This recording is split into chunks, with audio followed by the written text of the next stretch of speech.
Stay savage, stay savage. Your boy Shino Ben Tro. What's poppin'? Today we are back, and it's been a really long time since I made a Boruto review, made a Boruto video, made a video that actually did not involve me just streaming on Twitch over here on the channel. I'm sorry about that, guys. I've been having so much fun playing Naruto, the Boruto Shinobi Strikers over on the Twitch channel. So if you guys don't know, I've been playing that a lot, talk about a lot. I'm like S1, one of the highest prestige in the game right now. So it's one of those things where I'm constantly putting in work over there. But I am back to upload some videos, you know what I'm saying?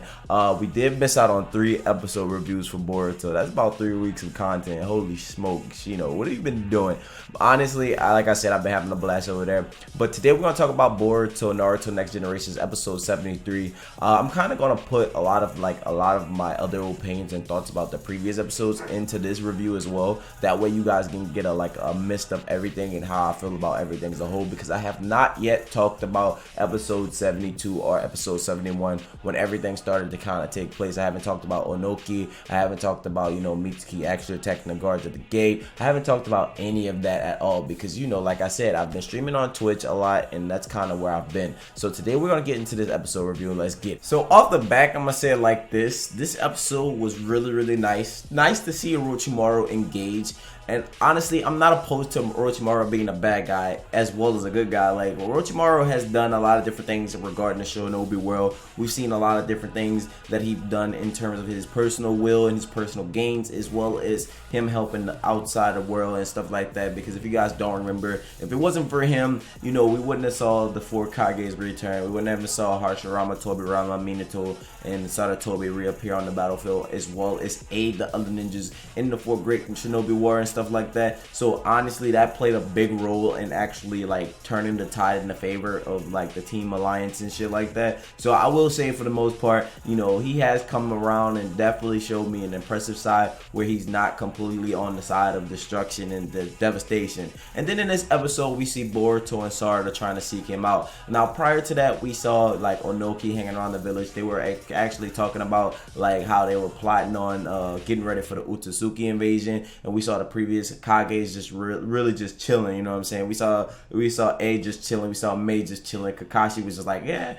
and they were like, well, how can you guys be so lax? He was like, it doesn't make sense to get unsettled about something that we know is going to happen. We know it's going to happen, we just don't know. It's just it's one of those things where you just got to take it for what it is and let it be, and when it happens, it happens. So it was really dope to see that. And then obviously all that played into what's going on in this, because that episode, which was episode 71, will kind of be the starting point of my boy Mitsuki's will starting to shake. And, you know, obviously they had the trivial question that they got from Naruto, which was originally received from Onoki, talking about which is the strongest rock in the world, you know what I'm saying? And there's an unshakable will and stuff like that. So Mitsuki wanted to figure out what his will was. So as time progressed and stuff like that, within that episode to the next episode, we see Mitsuki get this mysterious letter and stuff like that. And then, you know, obviously we don't know what is the context of this letter, what he was actually reading. All we did see was him burn it in his room, which could have been a fire hazard. I don't know what the hell they were doing, but he definitely burned it. He put it out. You know, obviously we had Tsunade reappear. She found out that Orochimaru's son was in the village.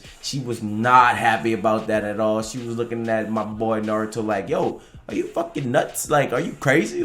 This guy has killed the 3rd Hokage. He's attacked the Leaf Village. He's abducted Sasuke, abducted your best friend, you know what I'm saying, that you've been chasing your whole life. Literally, majority of Naruto's life, he was chasing Sasuke. Let's be clear here. If Naruto is 32, you know what I'm saying, Naruto been chasing Sasuke, from, what, 12 to 17, 16, you know what I'm saying? He was yo, you gotta come back to the village, because the day after the war ended was Naruto's birthday, so he would have been 17. So he was chasing Sasuke that whole entire time, you know. That was 10 year span, dog. I'm not, well, 10, but 5 plus, you know what I'm saying? It's you've been going after this man Sasuke this whole time, dog. You know what I'm saying? You gonna let Orochimaru's son come into the village. But I completely understand where he came from when he was confronted by Konohamaru. He was telling Konohamaru, it doesn't really matter whose son he is, and it didn't matter who your enemy is. The kid never done anything to us. How can I hold a kid accountable for the sins of his parent? You know what I'm saying? It's you know, your mom and your dad is a robber and a killer, you know what I'm saying? And they both known as notorious thieves and killers,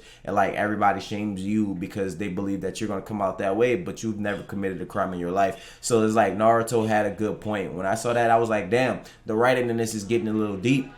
It's not just on the casual clichéness, but it's more on like a principle type of thing. Like there are actual principles to life, and some people don't follow those things. Obviously some people are ashamed about their parents' past. It's like your dad was a killer. Your mom was a robber. You're gonna grow up to be the same way. You're gonna grow up to go to jail just like your dad. You're gonna grow up to go to jail just like your mom. What I'm saying? You're gonna follow their footsteps, and then you might make a complete 180 and be something completely different. You might turn around and be a fucking scholar with all the best grades in college, and that's what Naruto was trying to make Mitsuki understand. And he was like, would your relationship with Mitsuki have changed if I would have made it apparent to you that, look, this is Orochimaru's son? Like, would that relationship have changed? Would you have let that be the boundary that stopped you from getting close with this person?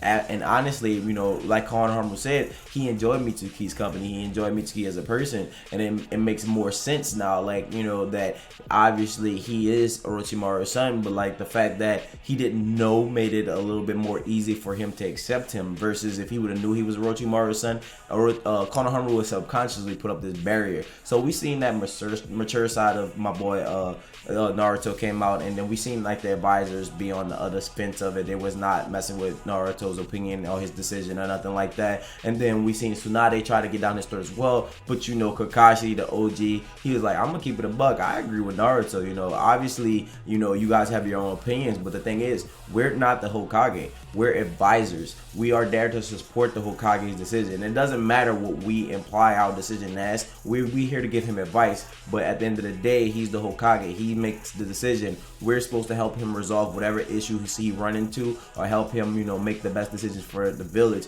Obviously, Naruto felt like his discretion was like the better of the situation, because he knew how everybody else would respond to Mitsuki joining the village. And he talks about how Orochimaru, obviously was going to be that person that they needed when it was time to fight the Uzumaki, because his research is so vital. It was so in depth that they were going to need to use that in order to like push a little further, in order to like be able to challenge the Uzumaki on a proper playing field. Because not to mention, there's still a lot of different things people don't know about the Uzumaki clan. Like when you see the Uzumaki clan pop up, we got these super beings from this different universe, different sector of space, coming out doing this worldly shit, opening up dimensions, making ground shaking fucking moves, basically destroying the planet.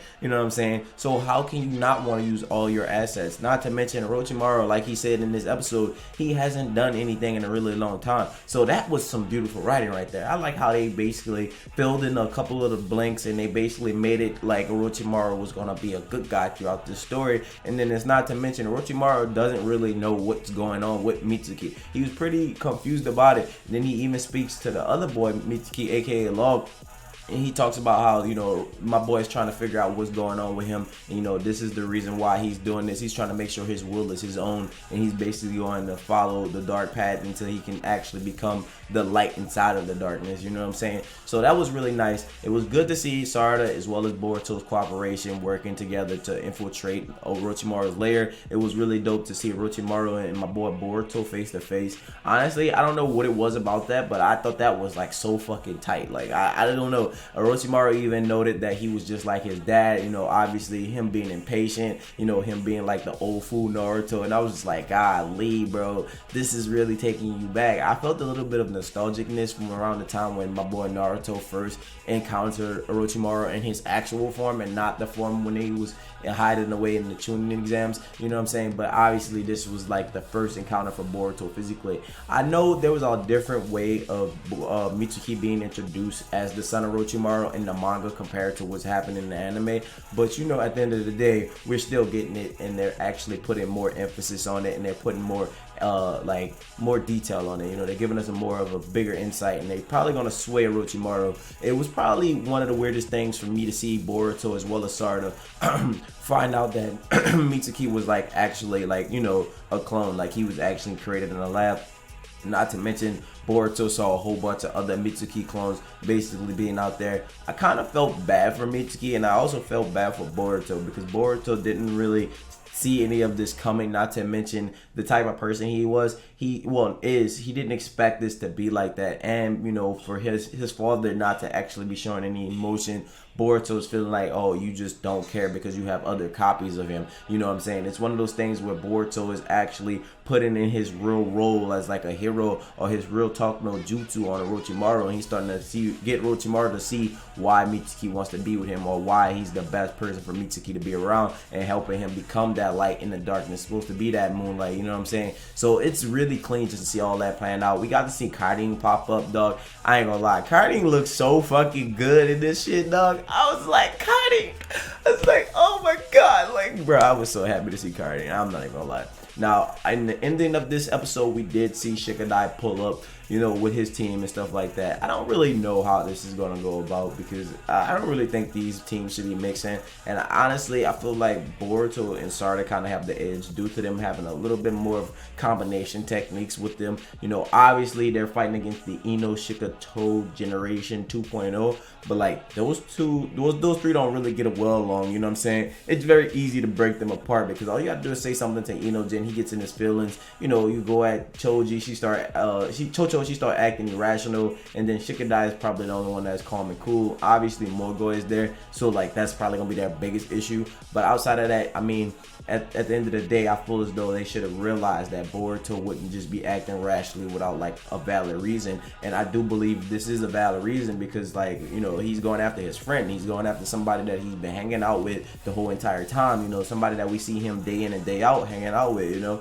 it was not like he's just going about and just doing like dumb shit. He's going to try to get his friend back. This is somebody he's been on missions with. Even like Konohama was mentioned, you know, Mitsuki has been on his mission. He's done his missions. Naruto mentioned it too. He was like, he went to the academy diligently. You know, he completed all missions. He worked well. He was never really a problem in the village. He's done everything well. So why would this sudden change all of a sudden happen? Not to mention Orochimaru is being honest. He doesn't really know what's going on. Now, obviously, at the end of the episode, he wasn't being honest when he was talking to Yamato, because Yamato was wondering, what the fuck, who invaded, who came in there, why was Karin playing with me and shit like that. You know, obviously he figured it out. It was because of Boruto and Sarada invading his lair, and it was really dope to see them two like play a tactic. I was kind of shook that I saw Sarada get snatched up really early on. I thought maybe Suigetsu was gonna come into rescue, but I would have never thought it would be Karin. Not to mention she notices the glasses that Sarada was wearing and shit like that, and I was just like, man, this is just good, dog. I'm not even gonna lie. The writing for this episode was really dope. Honestly, if you are an old fan of the series and you saw this episode, I don't know what else would have captivated you even more, bro. This was probably like one of the best, like, nostalgic but also like detailed episodes, because this episode give you a lot of insight about like Mitsuki, as well as like his connection with Boruto and stuff like that. You know, his connection with Sarada, as well as everybody else in the village. So, you know, obviously these have been my personal thoughts and personal opinions. If you have your own personal thoughts and personal opinions, let me know those in the comment section below. I give this episode an 8 out of 10 just for the writing along and how they put everything together so well. Not to mention, you know, obviously Boruto is playing in his role just as right as he should be. He's learning the error of his ways, and now learning that even though he was with Mitsuki every day, he didn't know anything about him. So now he's trying to fix that, or he's trying to like go after his friend, and he believes that his friend is just. So with that being said, my name is Shinobi. Stay true and stay real, and until next time, see you guys later. Hope you guys enjoyed the video, and see you guys now.